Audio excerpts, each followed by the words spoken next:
Ah, damn it. All right. Hey, how's everybody doing today? Listen, it's been a couple years since I did a live video for interviews. I used to do them all the time. So those of you that may have been come back or maybe coming back to see how they were before, it's going to be a little bit of a different twist because I've been out of it just a little bit. We have Eleine.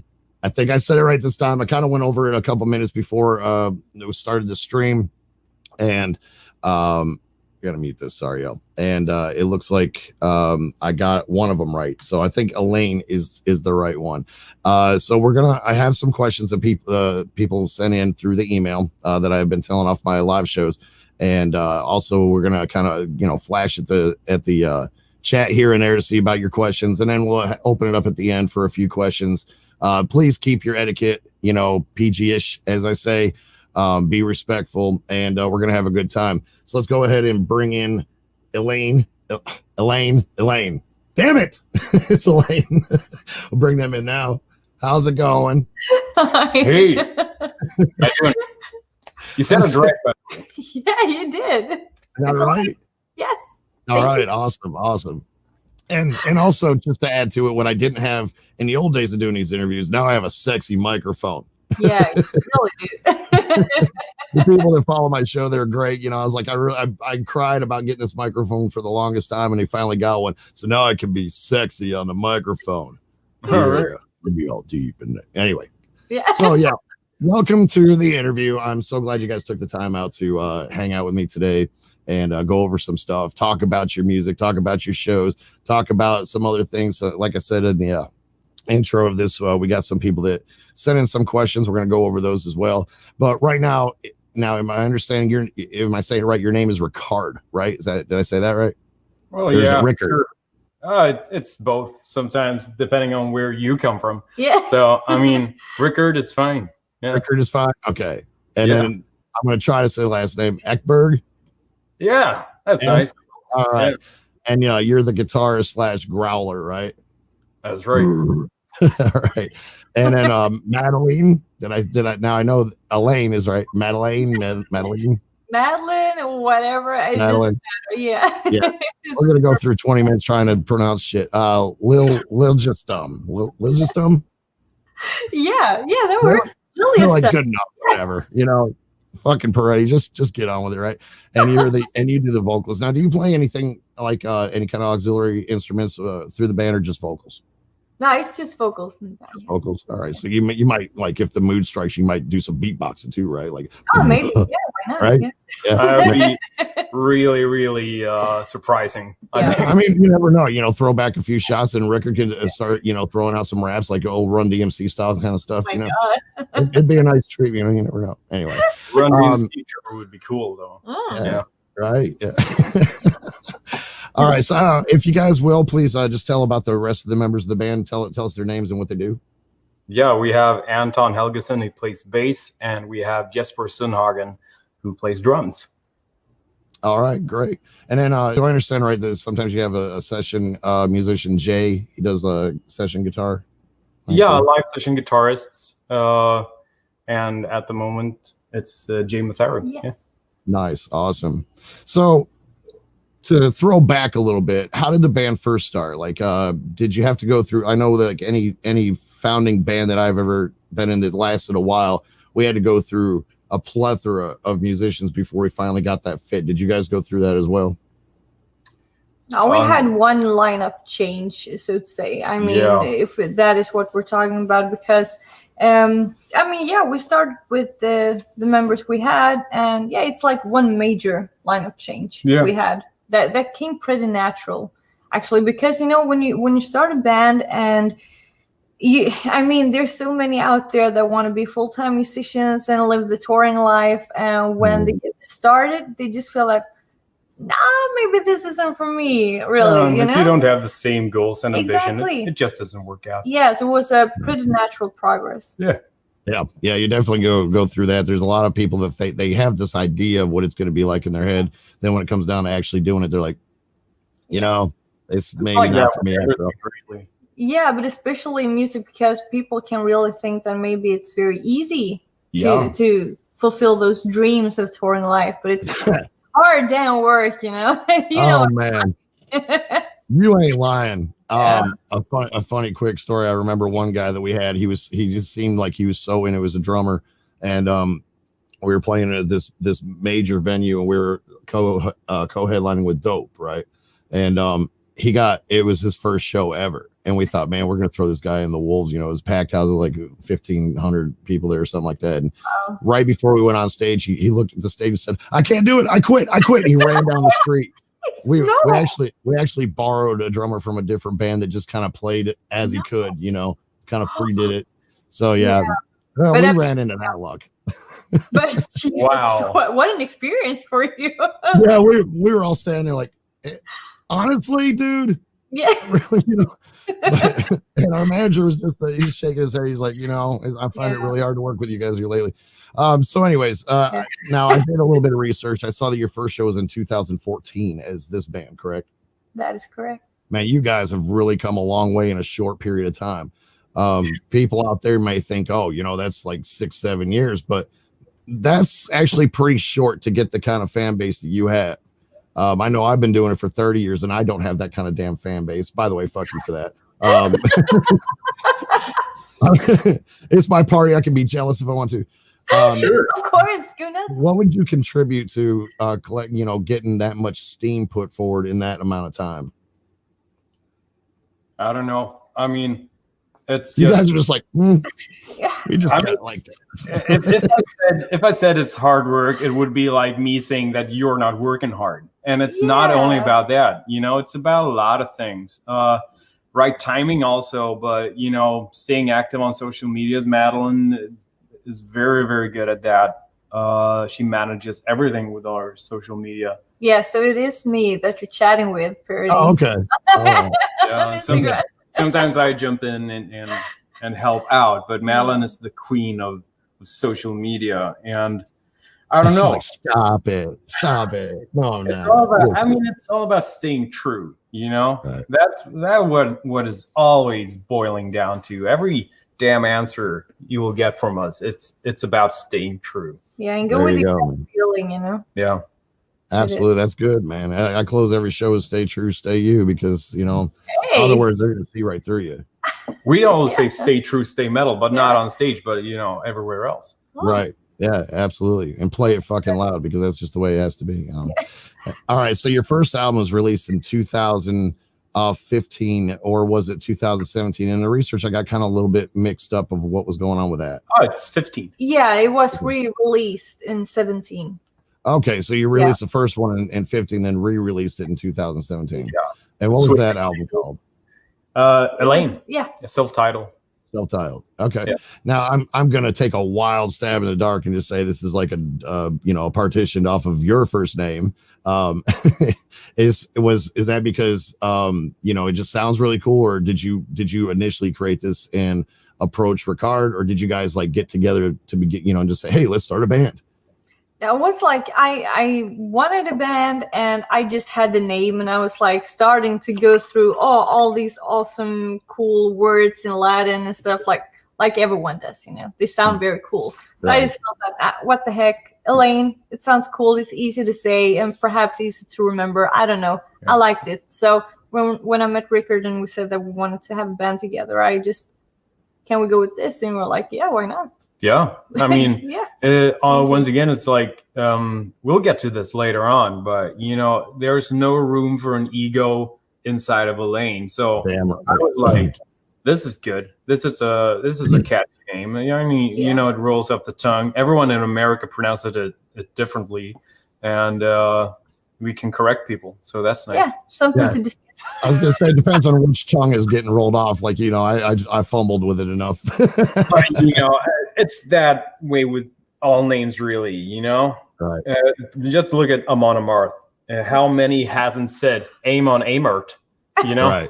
Oh, Rammstein. Yeah. Oh, Jesus. Oh my God. Rammstein. Everyone says Ramstein. You know, and they're like 9. You know, I'm gonna tell you, I got so much hate. Emails and comments when I did the reaction to their band because I said Rammstein and I had like 50 different variations thrown at me, and I was like, chill, man, it's just a name, you know. And they're like, no, it's not just a name, that's who they are. And I was like, Oh, Rammstein is nice. Yeah, it works. That's way more correct than Rammstein.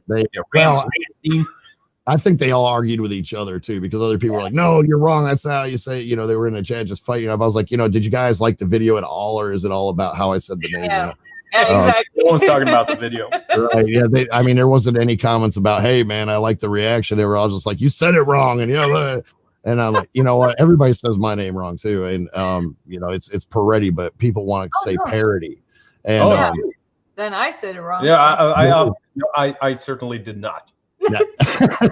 Everybody does. In fact, when there was a radio station in the UK about 5-6 years ago when I released one of the albums, and you know, my manager at the time, rest in peace, he put together this collab of these different radio stations that were talking about me, and one of them, it was funny as hell. This lady in the UK said, "And next, another one by Peredy coming up in a few," and I was like, "What?" No, you know. So I made a song and a music video how to say my name, and people haven't watched it, I guess. Anyways, so you parted from one label. Is that label anything you can just talk about, like what happened with that label that made you part ways? I mean, it's nothing more to say than that how can I say, it wasn't a label for rock and metal. And they've had a lot of like one-hit wonders in Sweden and Europe. In another genre. Yeah. Exactly. Completely different. But the record label boss, he had a thing for metal in general. So it was just like we got in touch through some common friends, I guess. Yeah, let's try it out. Yeah, and just discussed, and this went to that, and we just continued. But they weren't ready for metal, because that is a industry on its own of how it works in general. You know, it differs so much from the pop world, so it just didn't work out. But no hard feelings at all. We just went separate ways. And so well, that's good. I mean, if you can part from a label with no hard feelings, that's kind of rare. I mean, it was not my situation, but I mean, you know, usually when there's a separation of labels, there's something harsh going on. So, but I understand. I mean, heavy metal, it's a life of its own, you know. So if that's not what your foundation thing is, it's you know, not likely to work out very well. Now with your first hit that came out, well, we're gonna say the breaking song of you guys, I believe that was called Break Take Live. Is that correct? Live. All right. Was that with that was with your first music video hit, right? Now was that with during the time of the first label, or? I would actually say the first hit song we had wasn't Break Take Live. It was Live. Sorry, I said Live. My bad. Yeah, that was what I meant. Yeah. You know, that has happened before, and I don't really know why, because some people say, "Oh, this is the song Break Take," and they play it live. That's probably why, because like you see so many videos, and this is like this is the live version. This is, you know. Of course. Totally. No, but it's Break Take Live. But I don't think that was our first like hit song. Our first hit song was actually Death Incarnate.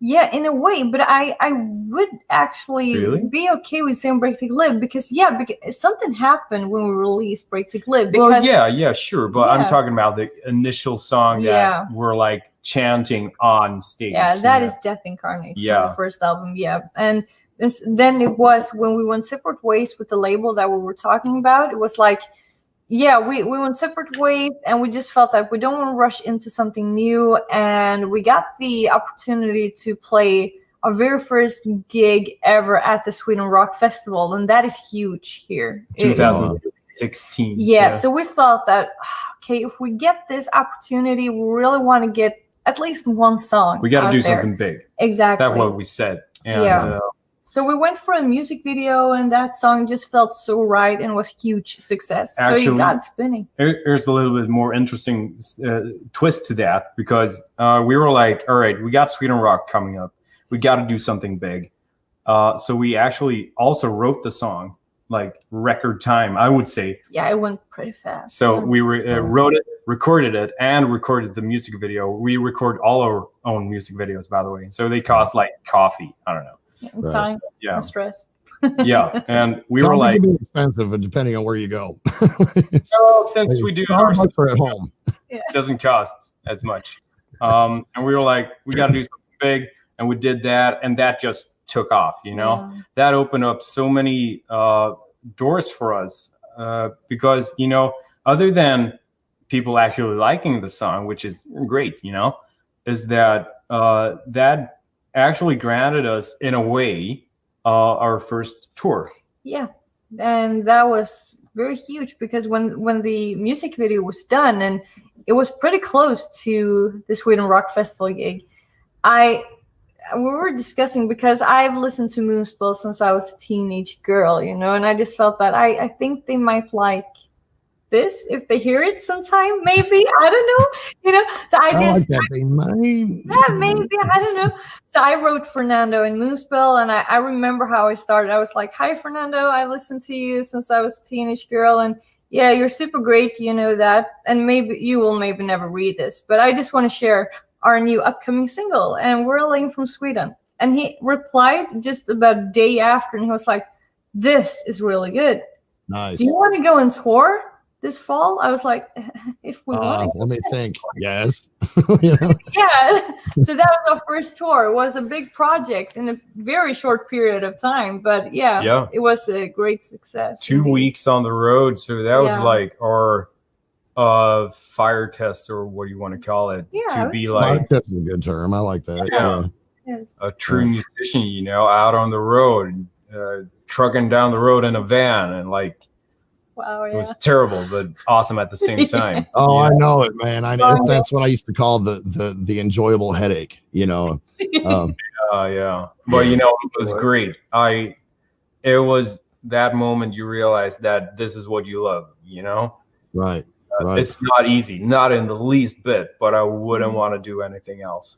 Exactly. I know exactly how you feel with that, man. I miss it too. I really do. But I mean, it's so awesome that you guys had, you know, that one. Sometimes it just takes that one I'm gonna reuse the word fire, you know, that one spark of fire. You know, you can struggle, try, and even afterwards you're still struggling and trying, but you know, sometimes it just takes that one little spark to ignite the whole thing, and then you're gone. You're out of the gate, and then it kind of snowballs like a snowball going down a hill. It collects more snow as it goes. You know, it's still doing it. You got to work twice as hard sometimes, but we've been working like even harder than we did with that song, like record time writing, recording, and getting it out there. You know, we always write what feels right. You know, we're always trying to stay true to ourselves, and that is the form we work through. And honestly, we never know if people will like what we come up with. We never know, because we don't sit down, as this is what Madeline always says, by the way. We don't sit down on a Monday and like, all right, what do people want to hear? Let's do this variant here, and let's do this type of video. We don't do it like that. We're like, oh, this feels good. You know, it's all about the flow moment while writing songs also. Stay true, stay you, man. You know, I mean, you know, and not, you know, when people do that, you can see right through it anyways. I mean, if somebody sat down and said, I think that they're like this, I think that they'll like that, you're not going to be genuine in what you're doing. At least I don't think so. I mean, you know, if I try to do that, that's what people call sellout. You know, I mean, it's that is actually what I also would call to sell out in that manner, because when people otherwise talk about sellout, you know, when someone makes it, they call you a sellout, and that's just stupid. You know? Yeah, well, that's because the haters don't want to see people say they hate you for the very thing they love you for, and that was Brett Michaels said that, but he was really talking about a relationship, which I could relate to there, and they always seem to hate you later for loving you for doing it, but the general public does too. You know, the haters do, the ones that they want to boost you, and then all of a sudden they're like, oh no, now you're gonna be famous. You know, they start feeling a little jealousy or whatever. They think you're gonna forget about them. Then they want to start trying to bash it down a little bit. That just goes with the territory. Hey, real quick, I also wanted to mention Nina Wynn. She's one of my moderators for my shows, and she's here. She's throwing up links for all you guys' stuff. I gave her all the links.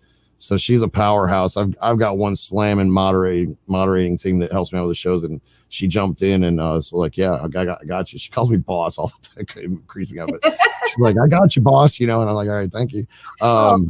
But yeah, she's in here throwing up links for you guys of all your stuff, which was gonna good segue into what I was going to ask you. If you know, besides the links you guys have on your about thing on your YouTube, is there any like other links that where people can find your stuff, like your music, your merch, and all that kind of stuff?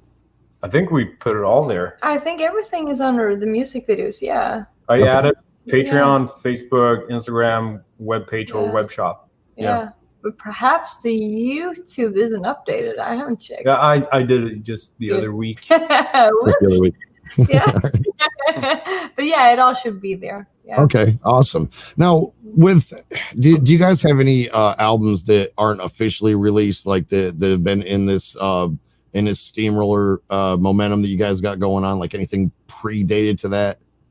No. No, I want to get my hands on it if you do. No, we founded the band in 2014 and we released the first album in 2015. So yeah.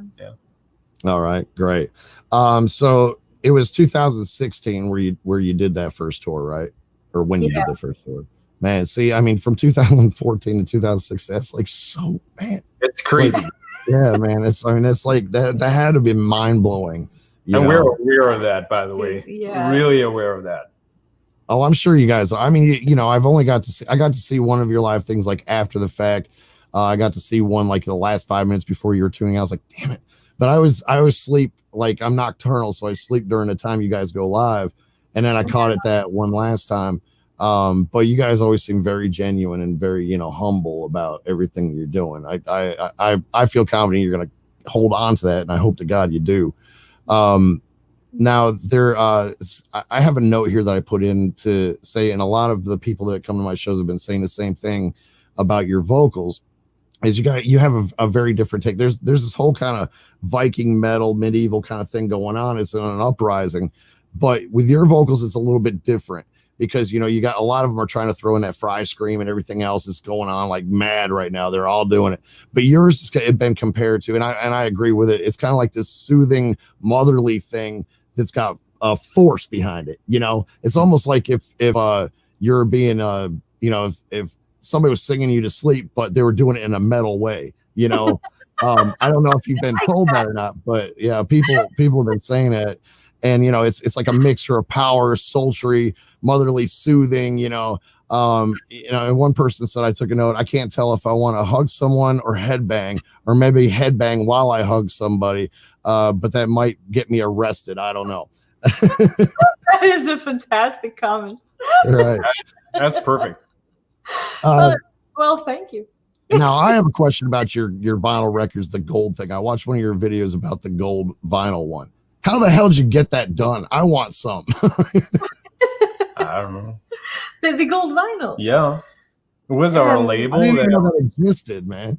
Yeah, but I mean, that was, we released that from our own label. Oh, that's right. Yeah, but it was like, it's just I mean, that is company who creates the vinyls, and we got is a catalog.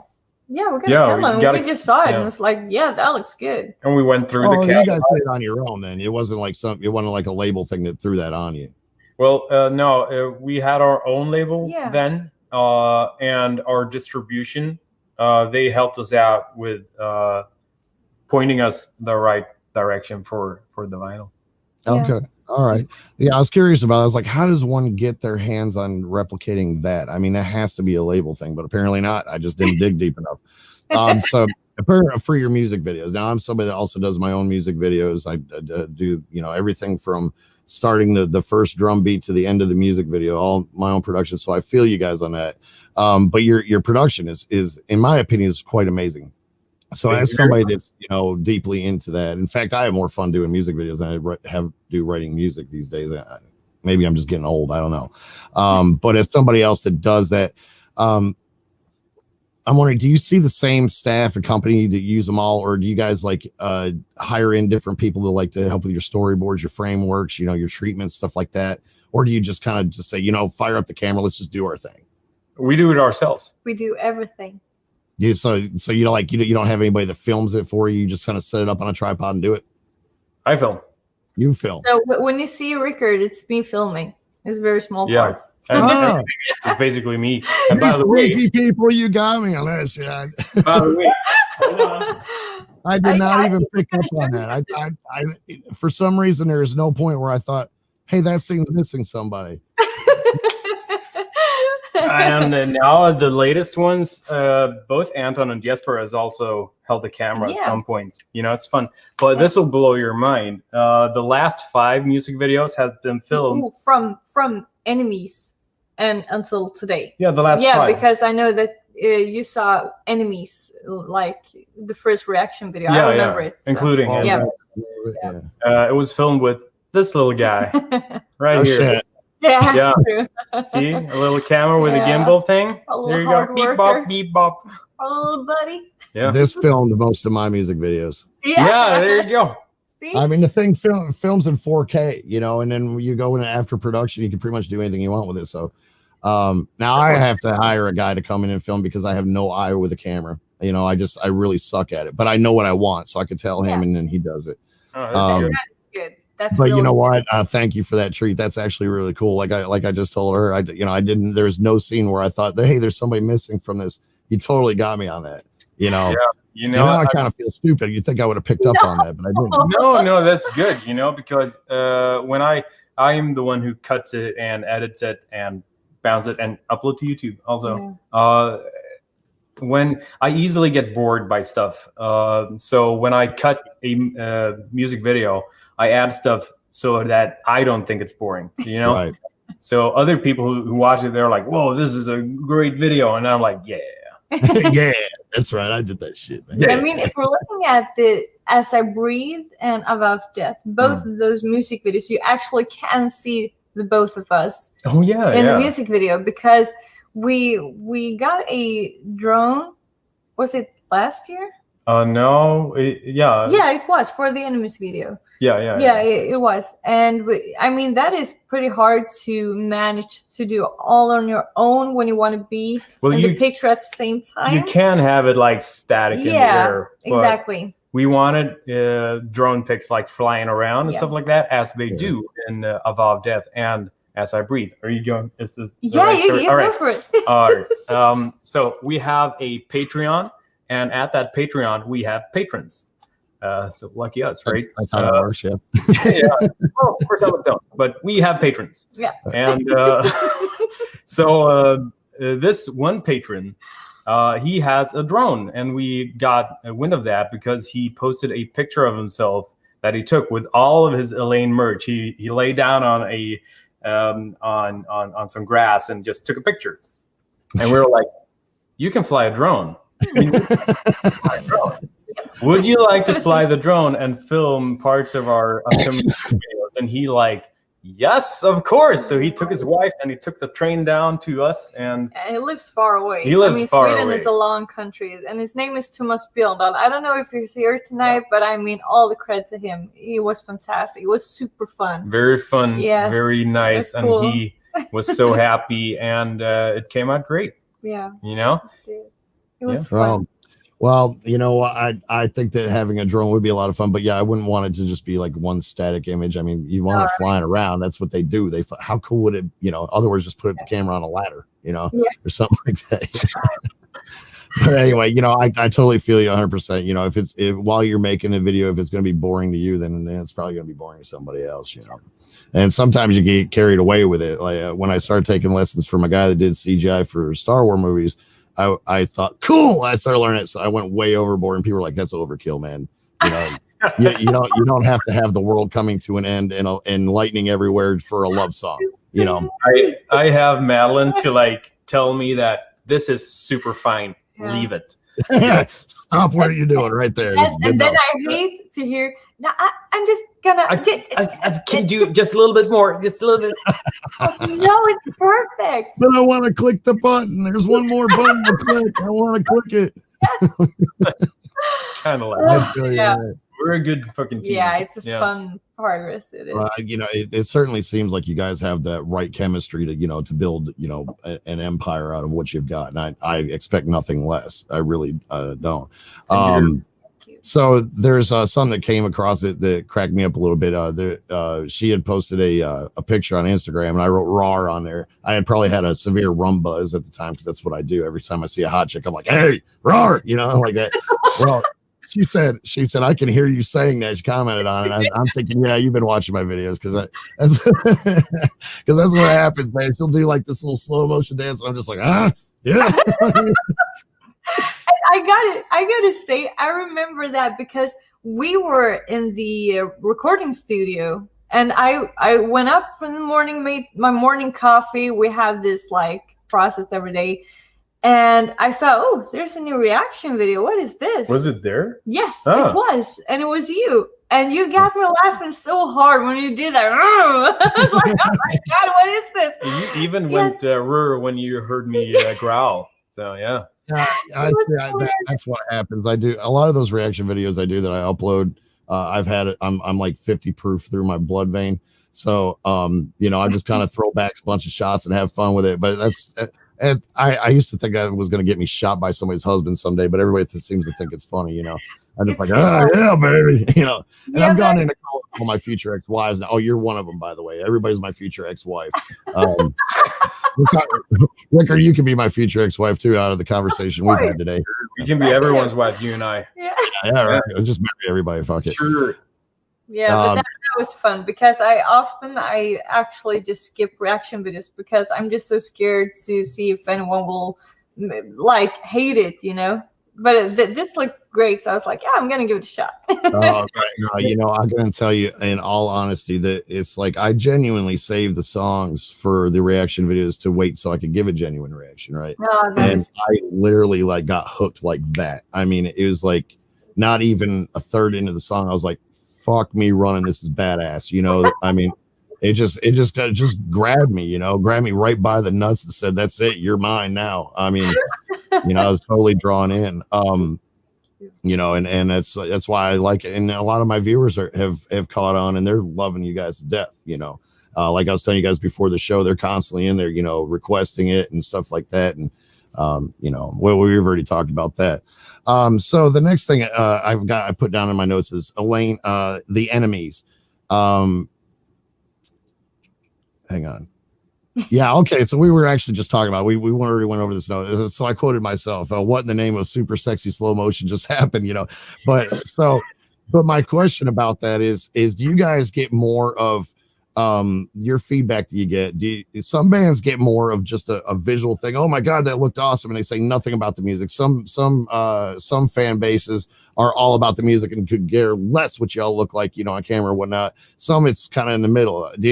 I was kind of going through some comments, and to me, it felt like it was in the middle, but I'm also not on the back end to where you guys get, your own feedback. What would you say is your most, attractive thing that people get, like as first time listeners? It's totally in the middle, like really straight down the middle, I would say. Yeah. A bunch of people comment the music, and a bunch of people comment the looks. But I mean, I think it might be because we've always had the vision that Eleine is going to be an experience, both when you see a music video or if you just listen to the track or if you see us live. And I've said that for so long that, it's great if you like the album. Thank you so much for that. But you gotta experience Eleine live. That is the thing. And that is what I stand by for. And I know a lot of reviewers have said the same. And for me, that is all right, because I'd rather be more awesome live than on just the album, or than the other way around. Yeah. What would you say like the Eleine life is like, if you were to like summarize it in like a couple sentences? I mean, like what would be like I don't know. You know what I'm saying? Just summarize it. I don't know. I had a clever word in my head and I lost it. For us, you mean you guys as a band. Oh. That's a nice one. I came up with a clever question. You guys heard it first right here. I got smart. Our shows are Jesus, you made yourself feedback there. That's nice. Dude, I have effects I use during the show. It's boom. Oh, yeah. I thought it sounded like an effect. Yeah. I always do that. Get some boom. That's actually what I do sometimes at some shows. That's fun. Do you do it with an effects pedal, or do you do the boom boom boom boom? You've done that too. Yeah, I've done that too. Yeah. It blends really well when I'm playing music. You know, right now there's no music playing, but if there's music playing, that whole boom and everything would sound cool. So, but anyways, anyway, our live shows are face melting. Yeah, face melting. Yeah. Okay. All right. I like that. I mean, I had a visual, you know, people's faces literally melting. That would be a bitchin' music video, wouldn't it? They come to your show and their faces just melt the fuck off, like all gory and pasty. And I'm a visual guy. It's empowering, it's face melting, and it's about unity. You know, it's all about empowering each other. That's what it's all about. Awesome. Yeah, that's a good summary. I you know, I said a few sentences, you gave a few words. It's okay. But I mean, no, that's a great summary right there.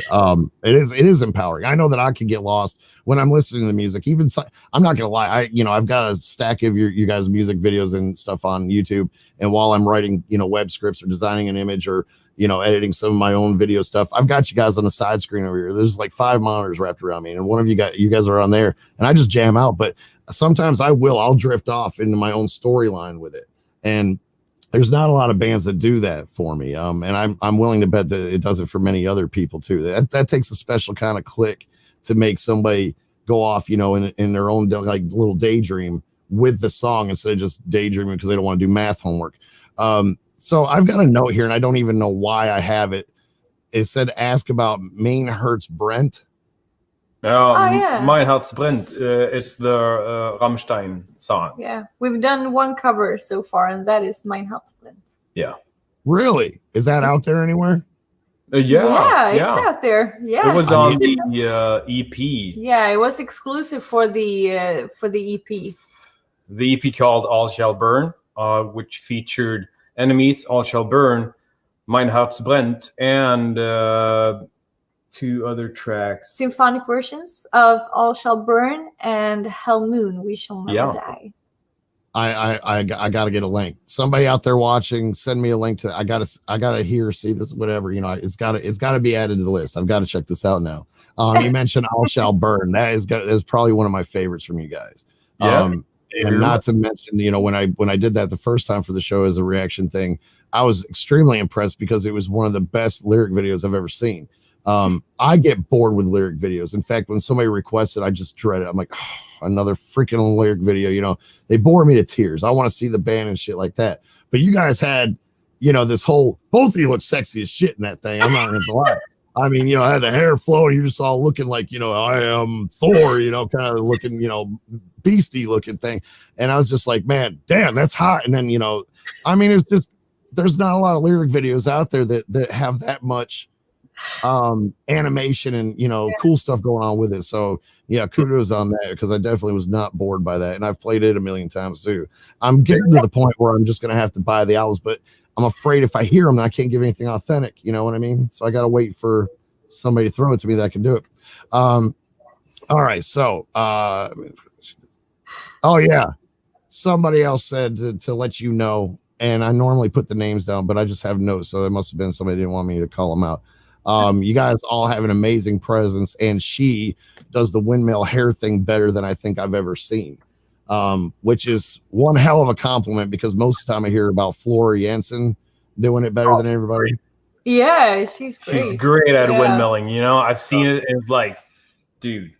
Yeah. I wonder what she's thinking about when she's doing it. Left, right, left, right. She's probably thinking, don't let me twist my head off doing this so fast, you know, but you know, you spin around, go ahead, gone. Like a helicopter blade that busted loose. I mean, I would think that, you know, look out for, you got competition coming with that one, apparently. Oh, she's so great. You guys should get on stage together and do that, you know?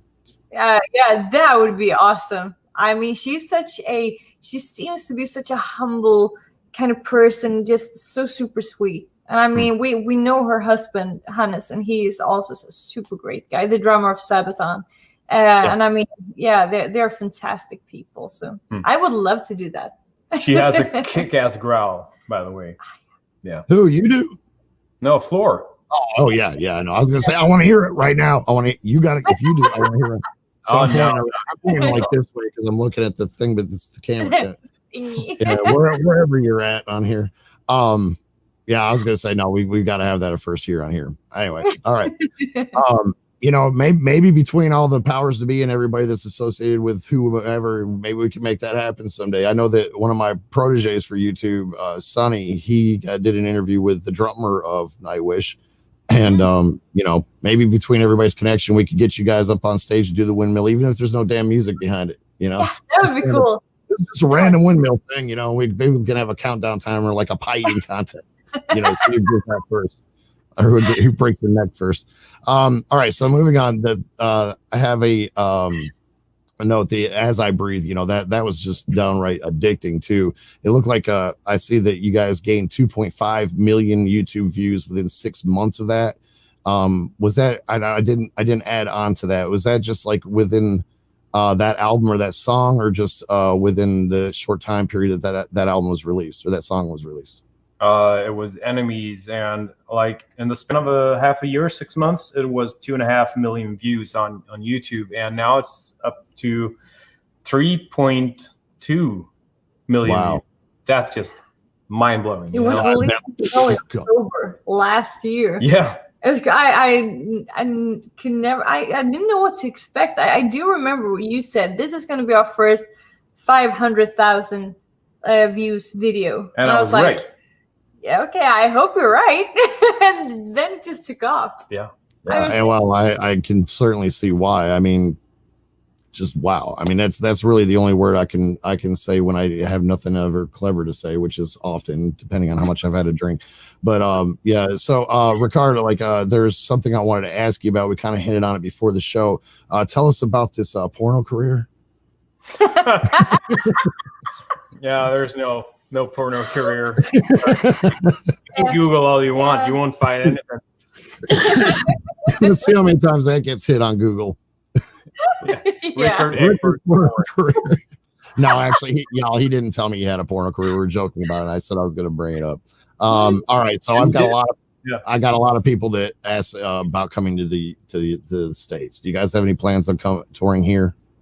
It's a goal of ours. Yeah, it's a big goal of ours. Yeah, we cannot long for the day even more, because I mean it's been such a long time goal for us, and it is hard for a band from Sweden to come to the States when being so new. I mean, we're pretty young band still, but I mean we're working our way up, and right. I mean, recently we announced that we've been signing a deal with a booking agency in Germany that is pretty big. Awesome. Yeah, and he's super great. So if it's going to happen, I'm sure it will happen when it's possible now due to the COVID-19 situation. Yeah. But I'm sure it will be him helping us out with that, because it's a lot, but I cannot wait. It's a major goal. Yeah. Well, good. I mean, I know I certainly would like to see you guys here. I'd be there right front and center. Hey, I better get VIP backstage, y'all. I'm just saying, you know, if not, I'm gonna be like, I'm fucking Peredy, man, and I'm gonna tell your people, and they're gonna be staring. No, I'm like, you don't know who I am. I'm fucking, you know. We'll see how well that works out, but you know, I mean, I have a thought. You know, you guys could always come play in my backyard. You know, you wouldn't have to pay. Yeah, right. Yeah, you know. As a thought between gigs. Yeah, we could build a bonfire, make some s'mores, you know, shit like that. But you know, in all seriousness, I'm still very in tune with all the major venues here, and well, mostly North Carolina. So if your booking agency decides to put you guys in North Carolina and he wants a helping hand, I could throw that buzz in. You know, we'll make it happen, Captain. Good, thank you. Oh, absolutely. I mean, I know it would benefit me more than anybody, I think, because I'd be like, hell yeah, you know. So happy. Right. So the last thing I'm going to say Rona, because last time I said the actual word, the YouTube police blocked my thing for like 15 minutes. So I'm just going to say Rona. What kind of effect do you guys think it's had for live shows as opposed to music video viewing? Well, live shows are non-existent, you know, and music videos, I would say it's like the viewing of music videos is the same. Really? Yeah, I think so. I mean, it's hard to say because we released so many in the last half year. But yeah, I would say it's kind of the same, you know, and we've grown since we released Enemies anyway. So, I mean, I see the natural progression. I really do. Good. Because there's some artists out there that say that since it's came across, they've seen, more views on YouTube, but less attendance in shows. Of course, for most of us, shows are non-existent. You can't even book. I mean, even if you did, you'd be playing in front of the janitor, and the bartender, and that'd be about it. But then again, there's some bands out there that get lucky enough, but they've also said, where they would have like 1,000, it got reduced down to 10 or 15 people.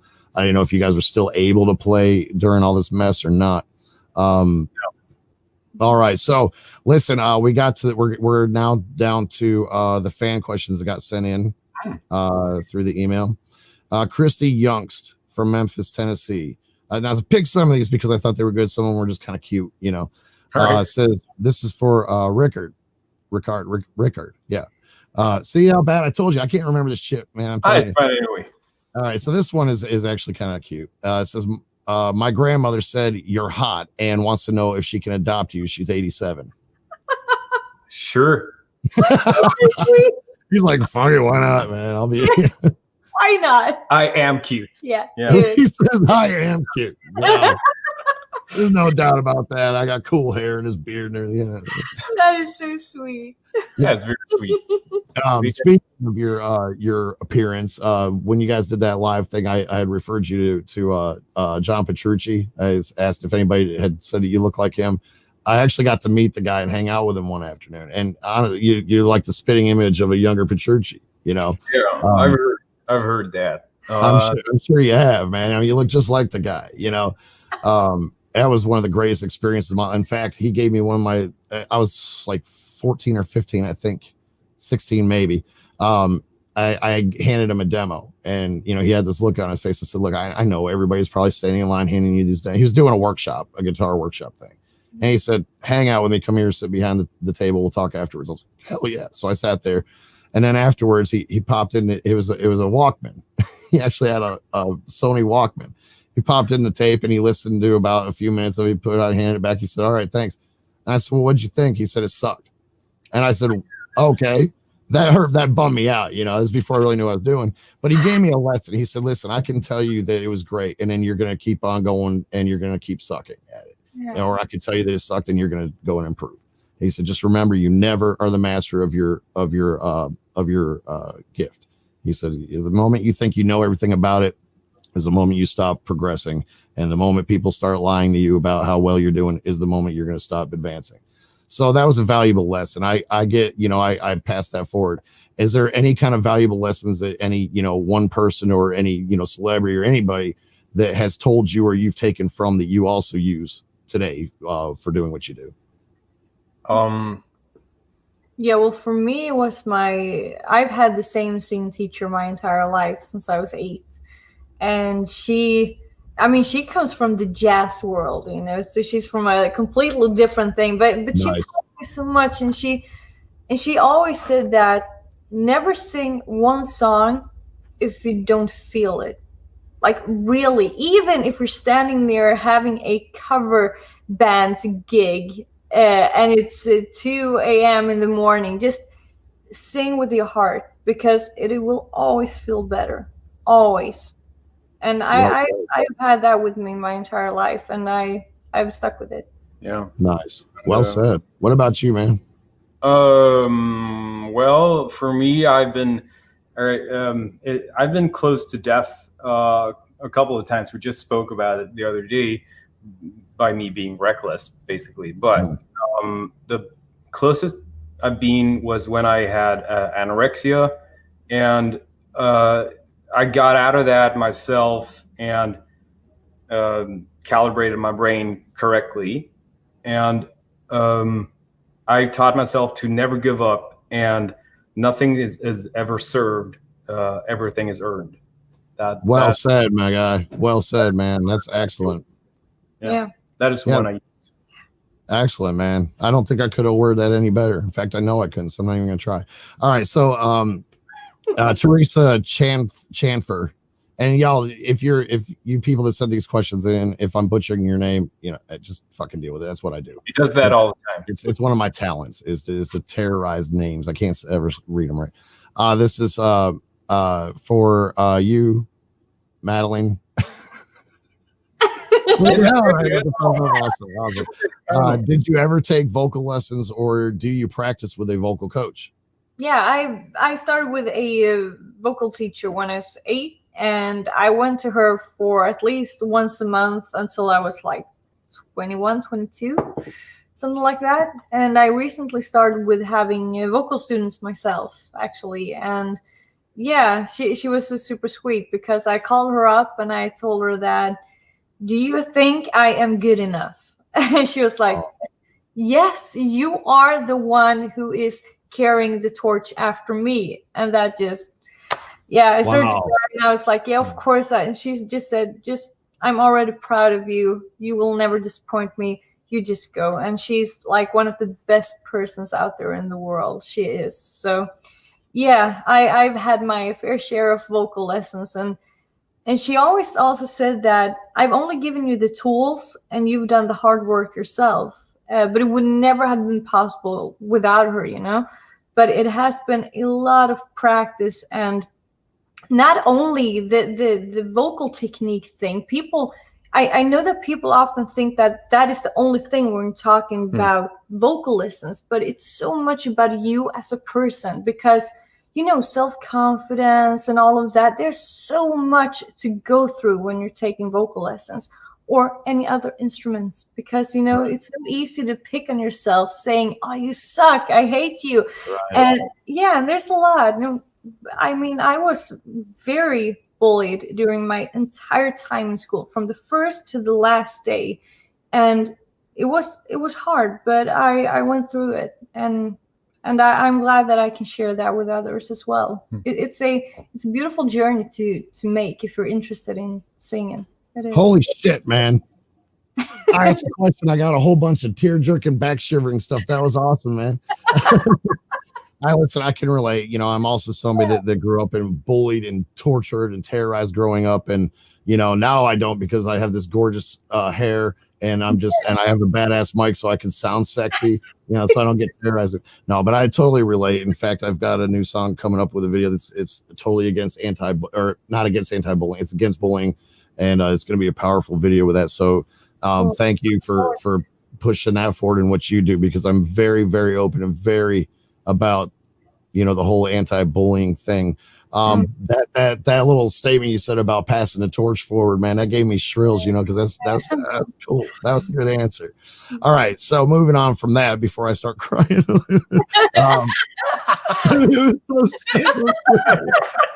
Next question. I asked her how to make a sandwich, and she told me how to make a ham sandwich. It was beautiful. All right. Anyway, Kevin, I think I need to be on medication. Anyway, Kevin Tollimer, I don't know, from Buffalo, New York, says this is for both of you. See, I always said both of you. I don't have to try to say your names again. What is the biggest you've experienced when doing shows in different countries? I think you're saying biggest difference is what I think is the word missing here. Biggest you've experienced. I think maybe biggest difference. Or maybe it's like biggest experience. Let's do both. Like the differences between countries can vary a lot. Some countries are more like sedated, I wouldn't say, and others are like just all up in your face and know every word to every song and just in it like from start to finish. And that is the difference between countries. We don't have to name which countries because we want to play in every country. Right. I like your little. And the biggest experience. Where you guys throw in the effect with the eye twink and go ding, Yeah. Can you do the ding? I do the thing. I don't have a ding. I don't have a ding. You use your mouth, man. Oh, ding. There you go. It's always an experience to play live. We always say that we bring 110% every time, every fucking time. And I don't know. The show is what you make of it, Yeah. Is there any kind of like, just to go maybe bring it a little bit further, is there any kind of like culture shock that you go through? And I don't mean that by any like derogatory mean, but I'm like any like adjustment or getting used to like with different countries.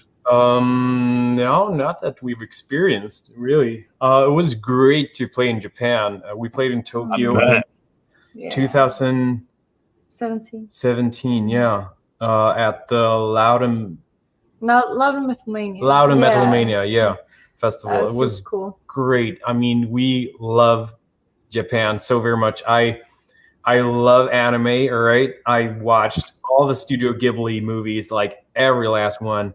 And we're watching a new one on Netflix now called Tokyo Ghoul.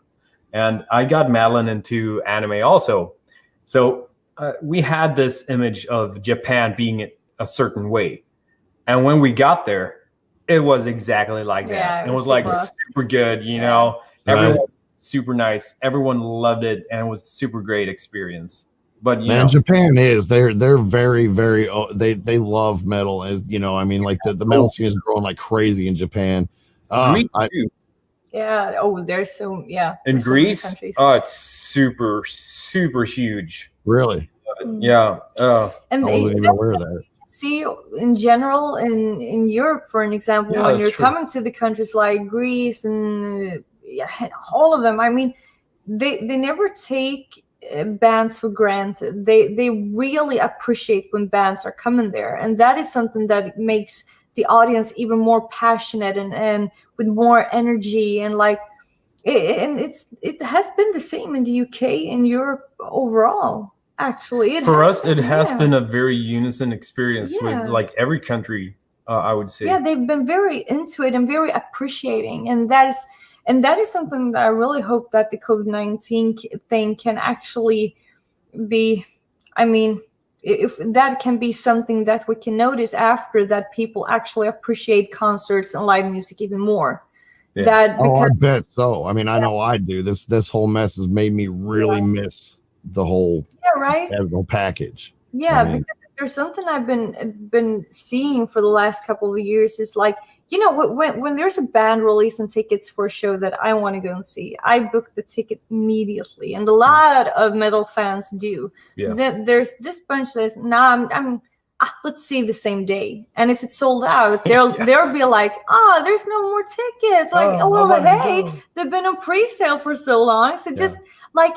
It's better for the band if you actually buy the ticket, if you know that you want to go, because that really helps them out to know that people come at all. Should we book a bigger venue? What should we do? Downscale? I mean, exactly. It's everything. So, yes, I really hope that can be a positive effect, at least, that people like really appreciate and never take live music for granted. And that has happened before, not to us, but I know of other bands that it's happened too, that the pre-sales were good, but not as great as predicted. So they had to downscale, and then a lot more people came anyway.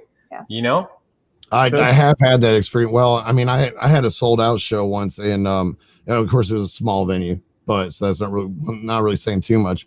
But off the pre-sales, right now, one plus thing about that, what people don't realize is it's expensive to do shows. It's not cheap, right? You know, even locally, you could play down the block. It's still going to cost you $1.50, you know, and I mean that, you know, figuratively. But so pre-sales, that does help the band make that happen. Sometimes, you know, if you're running on fumes, you're like, good God, how are we even going to get gas in the band van or the tour bus or whatever to do it? But the thing is I had that, and then it's like only half the people showed up that actually bought the tickets, and it was, you know, a lot of people either got sick or they found out they had to work or whatnot. So, you know, it can go both ways. Like pre-sale tickets selling out makes you look good at the venue, but can make you look kind of shady on the other end when they don't. Good. Really get that. All right, so the next one is okay, here we go. Tammy Granger, I don't know. Houston, Texas. And this is for both of you. How can I get an autograph picture, and can Rickard write my name with a heart next to it for when he signs it?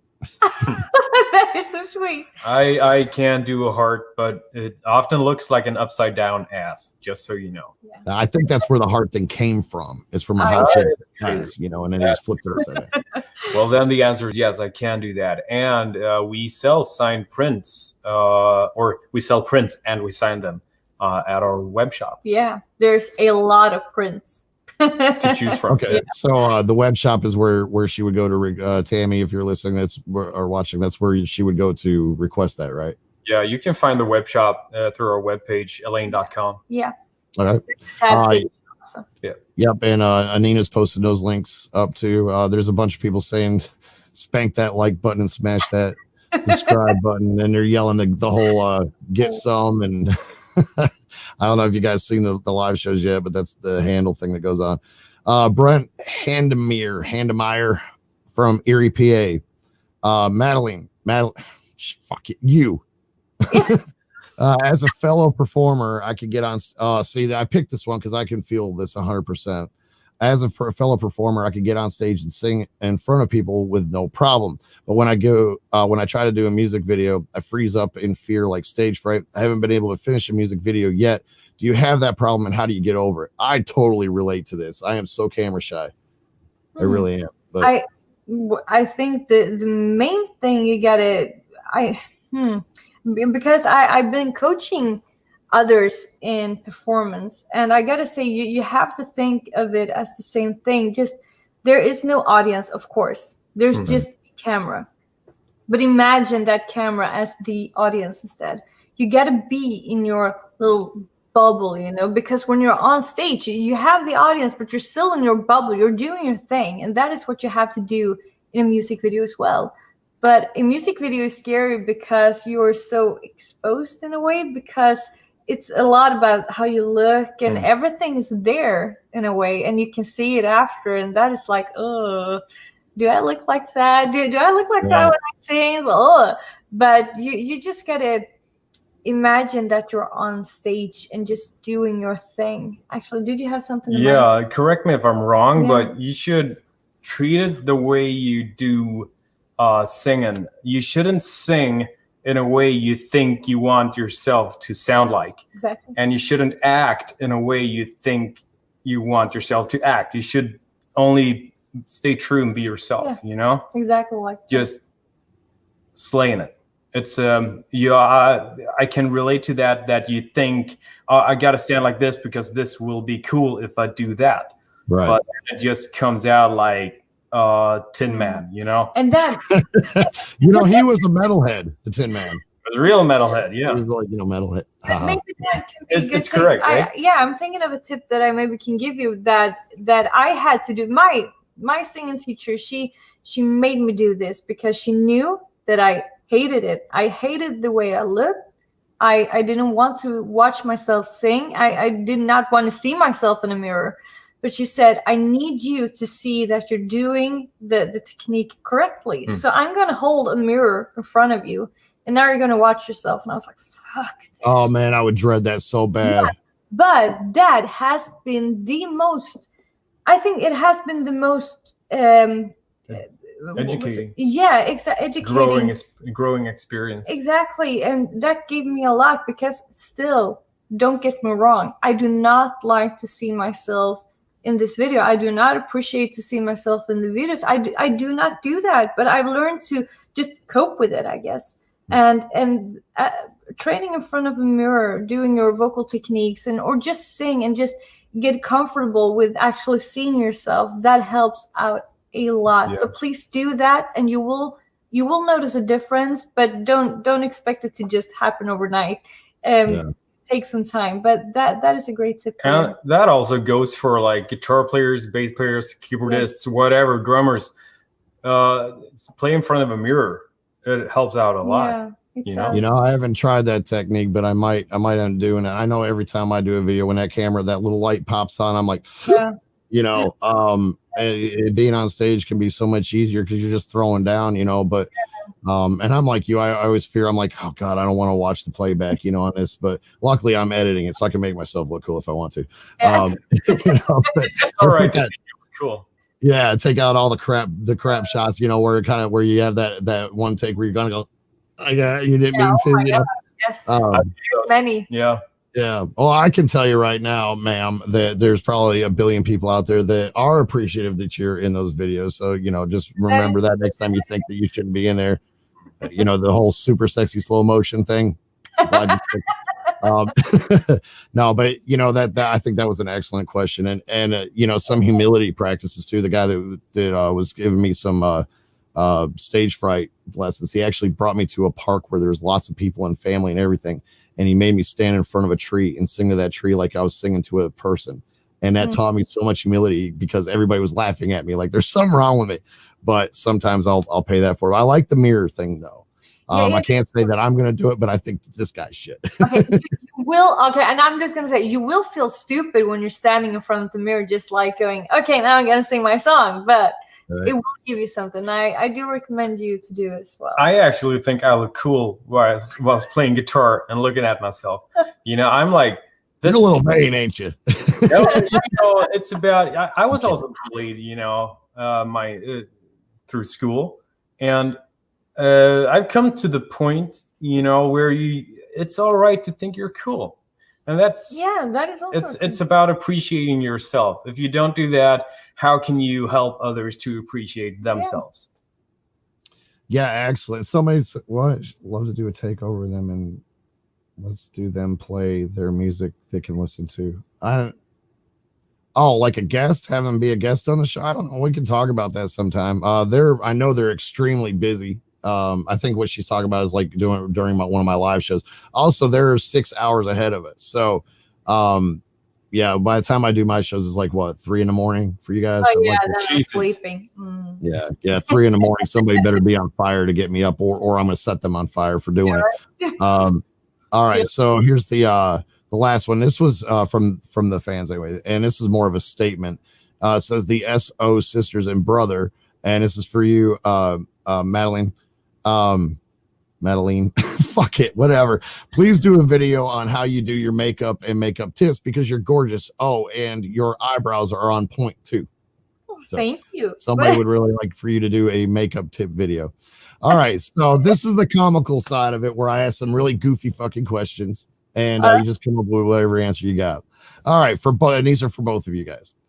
Peanut butter, crunchy or smooth, and why? Crunchy, because it's better. And it's crunchy. There's nothing philosophical there. It's because it's crunchy and it's better. All right. Who would win a fight, Jessica Rabbit or Bugs Bunny, and why? Don't fight, kids. Do what? Don't fight, kids. Don't fight. Fighting's bad at all, even if it's cartoons. Fighting's bad. Yeah, fighting's bad. Dude, you pulled off that whole southern. I do. You sounded more southern than the Southerns here in North Carolina. How did you do that? Yeah, I'm quite good with dialects and stuff. Hey, that's southern. That's bad. Skinny jeans, should they be worn more or outlawed? Depends on how skinny though. Well, okay. Well, I'm not talking about your typical like Walmart crowd. Like, sure, you should use like tight sitting skinny pants, skinny jeans. Of course, it's usually better. Actually, it usually looks better. Yeah, and on stage, people. You know, it's killer. Yeah. Right? Yeah, it is. You don't want to look too baggy. Never. No. Right. Not in our genre, anyway. Yeah. You know. Right. Yeah, well, especially like if you're fit, you know, like our old guitarist Andy, he was the buff built guy, you know, and every time we always had the audience even space, but as soon as he took off his shirt, all the women to the right side of the stage, and I was like, Andy, you know, I would like to date somebody sometime in my life. Can you keep your shirt on for one fucking show? You know, just please. All right, the next one is ketchup on macaroni and cheese. Is it a crime or is it yummy? I mean, I cook a lot, and if I do macaroni and cheese, it tastes out of this world. So if you want ketchup on it, go for it. But yeah, do whatever you want. Yeah, I go for ketchup. Ketchup. It's a go-to. My answer is who cares? Who gives a shit? What kind of stupid ass question is that? Like I said, this is just goofy random shit. And the last one. The popular mixed drink, rum and Coke, which is what I actually have a gallon thing with a spout on it. I have rum on tap right here in my little area. I love my rum, and I make my own too. So the popular drink, rum and Coke. Should they change that to Coke and rum since there's more Coke than rum? And what is your favorite drink, even if you don't drink alcohol, your non-alcoholic drink? They shouldn't change it because that would just confuse people. Yeah, it would mind fuck me to death, but cook and rum, cook and rum. Now if you get to that point, you need medication. I want some rum and cook. You know? That's fun. But I like alcohol-free beer. I like beer a lot, but I do not drink alcohol. My favorite drink is pineapple juice.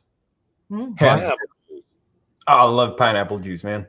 So you must not have any acid reflux problems then. Oh, I vomit all the time.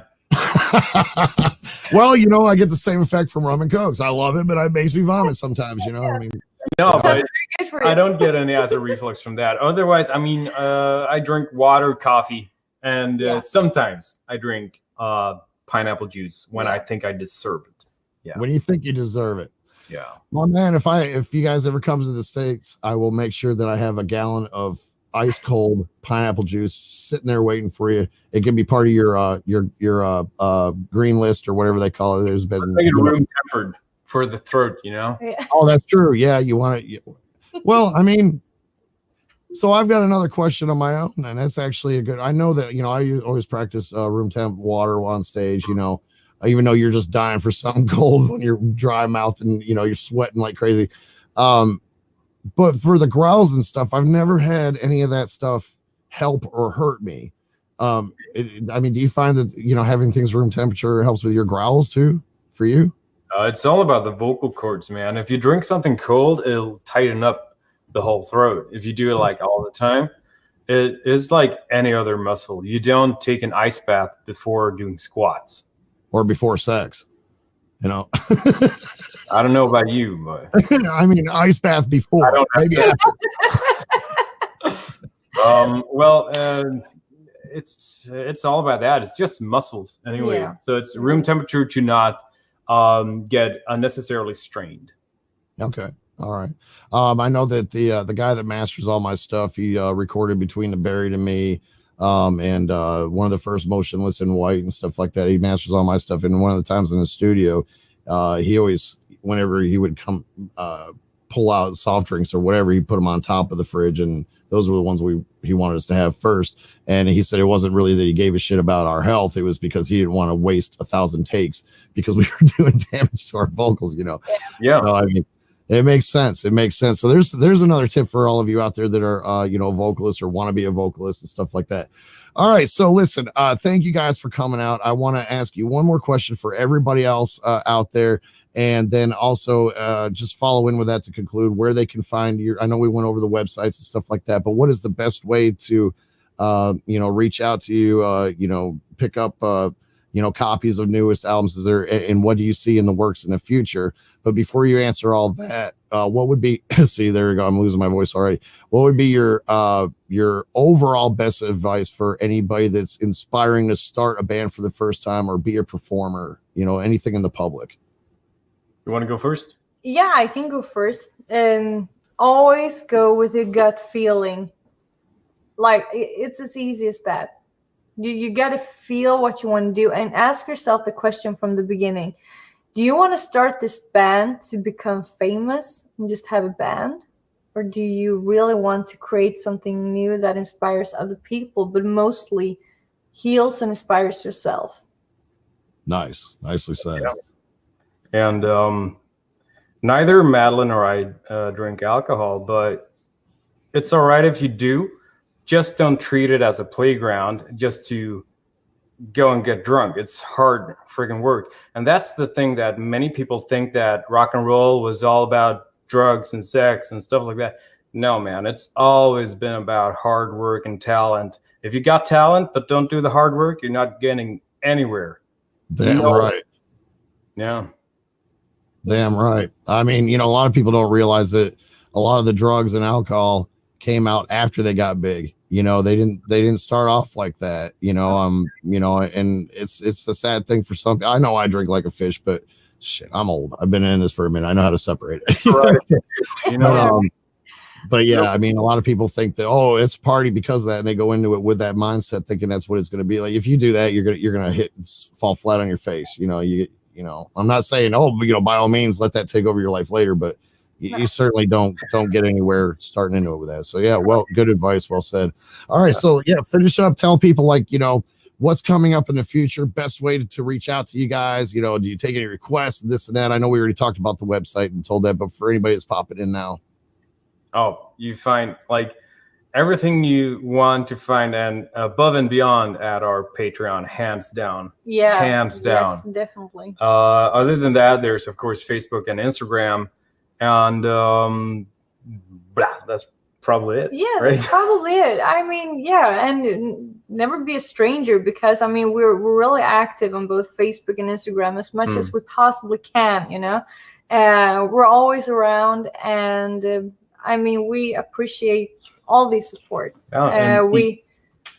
Sorry, just each member also has their own Instagram. Yeah, if you want to follow the sweet little bass player Anton or Jesper, I mean, go for it.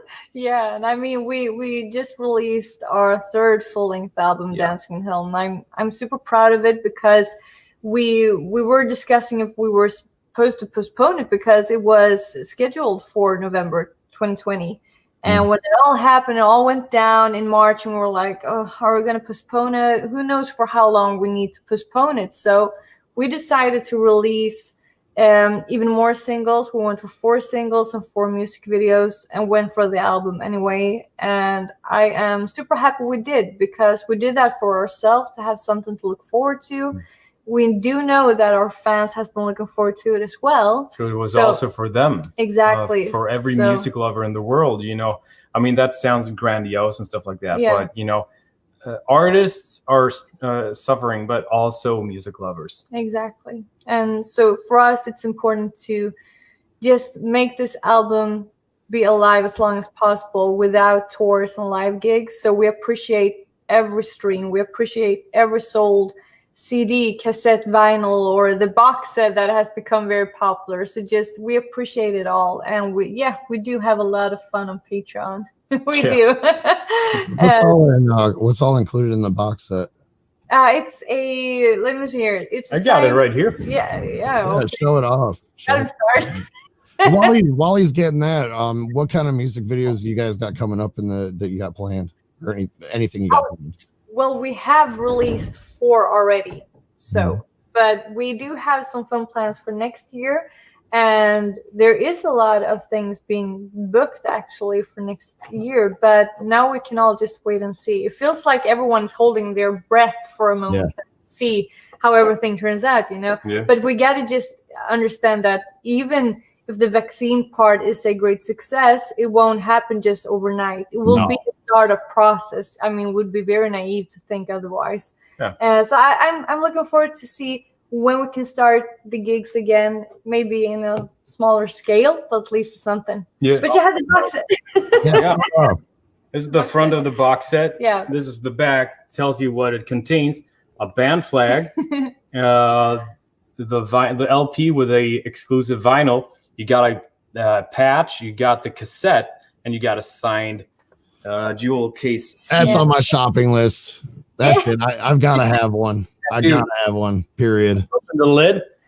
This is the LP, and this is the box. Right here. What the hell? Look at how classy that is, man. Yeah. Super classy. And the merchandise in this is exclusive for the box, because this is a collector's edition, and that is, I'm so super happy about it. The patch and the flag you can't get anywhere else, and also the vinyl on this one. Nice. I'm happy to have our music on a cassette. That has been a lifelong dream. Just a tidbit here. Hold that one. Yeah, I absolutely have to have that. I'm kind of a flag collector. I got a Peredy flag too. Here, look, what you have there? Look, see. That's cool. That's nice. Yeah, that's one of my giveaways that I do for contests and stuff. Don't forget, you got the color one, but you also got the black and white one. Oh God! So I'd have to buy both. I can't not just have one. Everything is released in black and white and full color, because the black and white is it's our tribute to all the old school metal heads, because I'm one of them. Right? You and me too. Yeah, exactly. So that's it. So we really appreciate all the support during these times as it is already. And I mean, I just appreciate our fans and metalheads in general being so passionate about metal in general. It's beautiful. It's a great community. It's a whole way of life for so many of us. You know, it really is. You know, and you know, your fans and followers, they appreciate you guys keep trucking along with it. I know I do. Because I just, you know, like I said, I'm a fan for sure. I eat it up. I play you guys when I'm working and stuff like that. Absolutely fucking love it. For anybody that's asked, oh wait, I'm so sorry. I forgot one person's question. Sure. He did not want to come here. He said that he couldn't stand that much sexiness in one day. So he asked me to tell you. He literally said that. He said, my heart couldn't take all the hotness in one night. He said, ask her, with the rise of female fronted bands in this moment. There's no punctuation. In this moment, the Party, the Reckless, and Hailstorm doing Magator with all female lead singers. I think he's asking if you think you might be able to jump on one of those tours since they're doing that, female fronted bands. Well, I do have a little small problem with the female fronted metal wording. I do not appreciate that. We talked about that in an interview pretty recently. We get the positive stuff about the empowering. Yeah, I get that it's supposed to be empowering, but I've seen so many side effects of it that I really do not appreciate, because I mean, it has come to the point that festival can say that, yeah, no, we're not booking any more bands with female in it because we already filled that part. So we got the 10% with female fronted bands, and now we're gonna go with guys for the rest of it. And that's like, no, please do not put that like is it no what is it the word for it when you categorize in that way? Because like metal is metal and it doesn't matter. And I as I said in that interview as well, I fully get that it's supposed to be empowering, but as much as it might be, it also hurts a lot. And it could go both ways with it. For me, I find it flat out annoying. I mean, I'm not gonna lie. You know, I've said that before, and people think, "Oh, you're against female front band." It's not it. It's not it. I'm for bands. You know, they either sound good or sound bad. I could give a damn if Barney the Purple fucking Dinosaur was singing. You know, it's just, you know, I remember back before all this Rona shit, and I was in the band Blister. We actually got bumped off of a show because we were the only band that was not female fronted, and they said no. You know. So we were pretty much pushed off a lot of different things here and there. And I was like, you know, that's some bullshit. You know, if it was flipped around, it would be called sexist, you know, but so I'm with you. You know, I just don't think that should be a title that people are just, I'm also with you that it's great to empower, you know, it is, but let's not stereotype these things. You know, you either like the band or you don't, you know?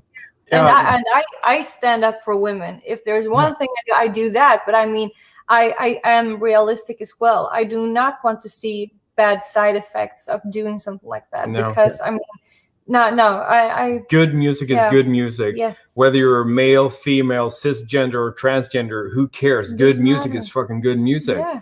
And you know, you never hear someone say, "It's time for the male-fronted metal band Metallica." Exactly right. Yeah.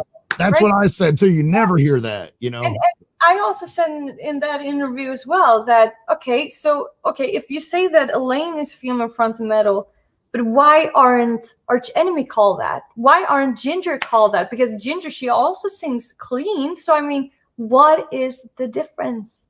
I haven't got a good answer on that. So that is why I do not appreciate it. So it's a great discussion to always have, you know. Right. But I hope people get it, because I do get the very beautiful side of it, wanting to empower. I get it. Many say it with heart, and that's a good thing. Right. But you know, it all boils down to, like, it doesn't really matter. Right. Good music is good music. You don't need a kind of warning of this is this kind of music, by the way. So here you go. Let's say what you think. Then you don't have the blank slate, you know, of listening and just appreciating or not liking it, you know? And then you should know that I got my fair share of, I wouldn't say hate, but I've got the how can I say, disapproval? Yeah, kind of like, nah, you're in a female-fronted band. Like, I don't want to hear your stuff. It's like you can miss out on so much good music just because you're thinking like that. And I don't get it. I like to be open-minded. I like Arch Enemy as much as Demon Bullet. So I don't see that gender thing. You know, once it's labeled like that, you know, people that have they can put an opinion on a label much easier than they can on a band. You know, so like if you know, like I don't know, you know, Josie and the Pussycats, you know, I'm just throwing a name out there. They might say, oh, that band is kick ass. Then if you put the title on all female band, then it's going to be either a love or hate kind of thing for many people, not for everybody, but for many people, because they want to stereotype it, they want to label it, you know, and those kind of things need to be taken out of the equation. And what breaks my heart about that is, you know, growing up my whole life. See, this is squeak. It's like I'm breaking puberty. Growing up, metal has always been that kind of culture that has accepted everything, you know, everybody. And now the things are starting to get into that. I'm like, please stop. I don't think that, you know, we're going to call him Bob that's the last part of the name on there. I don't think that's the intention of his thing. I think he wanted to see if you could possibly go on tour. I know this guy's in my chat a lot and he's very open, but ask if we sometime would like to go out on tour within this moment, and the answer is yes. I don't think anybody would say no to that. No, they're great. No. They're super great. I mean, that's accept the invitation, of course. We'll see you 2021, I guess. Right. Contact us. The band names you brought up, I mean, I'm just gonna go ahead and say, you know, Tatiana from Ginger and Maria from In This Moment. They're both my future ex-wives as well. So, you know, they're on that list. So, I mean, that's a good list. Right. Yeah. I mean, I've got a great list. You know, somebody has told me that, you know, I've got a lot of weddings to plan for, but I also have a lot of divorces since I'm already counting them as ex-wives. You know? That's expensive. So I'm sorry, Elaine. It's not going to work out at some point. We're going to have to divorce. You know, I've already got that. It's okay. We can be friends. Listen, everybody that did ask about the collab thing we're going to do, listen, all I can tell y'all, and, you know, I'm sure she'll concur, is that right now they are extremely busy with what they're doing. I'm trying to finish up my album, and I got the squeak thing going on, so I can't sing. It's definitely, I still have it in the back of my mind. I hope you do too. You know, eventually someday we can work out that song. Sure. I think it'd be great if the whole band got in it too. You know, we could just collab as this powerhouse, you know, fucking song. It'd be awesome. And making a music video would be banging too. I know, because you said you do your own, I do my own. We could mesh up on. I think it'd be a lot of fun. One good thing that the Rona squeaky thing did give me is it gave me a really powerful cartoon voice. I am Optimus Prime. Thoughts, you know, I screwed up that time, but I've been nailing it ever since. Anyways, listen, I actually nailed it a lot. It's pretty cool. I don't even need cool effects like this. All right, listen, this is going to conclude the interview. Do you guys have any final thoughts you want to tell anybody or everybody? I mean, as we said before, we thank you so much for being so supportive, streaming and buying music, and staying true to yourself and metal in general. Stay true, stay metal. Yeah. Awesome. And I think the people that are in here for my show, you know, they always say that stay true, stay you. That's something we talked about before the show. So that, you know, we got a lot of like-minded stuff going on right now. Yeah. Listen, Elaine, hey, Seinfeld chick, you know, that's what he said. Think about the Seinfeld. Elaine. Yeah. Thank you for coming on here and doing this. I had a whole lot of fun. I hope you did too. And we'll stay in touch. We'll get a lot more going. And I'm going to get that box set, damn it. I'm going to get it. It's on Best Buy, I think. Yeah, and all of you guys should too. If you don't get it, you suck at life. All right, maybe not that dramatic, but, you know. All right, that's all. And you guys have a great day. Thank you so much again. Thank you so much. Thank you, everyone.